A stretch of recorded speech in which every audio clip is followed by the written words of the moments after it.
Hey all, this is Celestron's 8-piece telescope accessory kit. Here's the case. It's made out of hard plastic. I'd say the only problem is that it can be slightly ajar, so just be mindful of that. I think mine was just a bit warped in the production process, so be careful. You might have to use a rubber band or something just to keep it secure. Now, what's inside though is what I really like is this 2x power doubling lens. Essentially gives you twice the magnification for all your eyepieces. So this 15 millimeter essentially becomes 7.5, and then this 6 becomes a 3. So these are really great. They're compatible with 1 and 1/4 inch lenses. And so make sure your telescope is compatible so that this will fit into your telescope.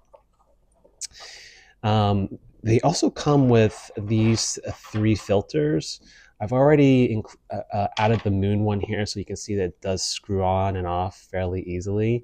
But the moon filter will be great for viewing the details of the moon so that the bright light doesn't hurt your eyes.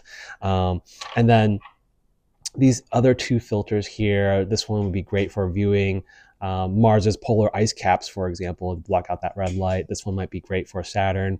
Overall, I like the value of it. I just wish that they had some of these issues fixed with the case. But thanks for watching.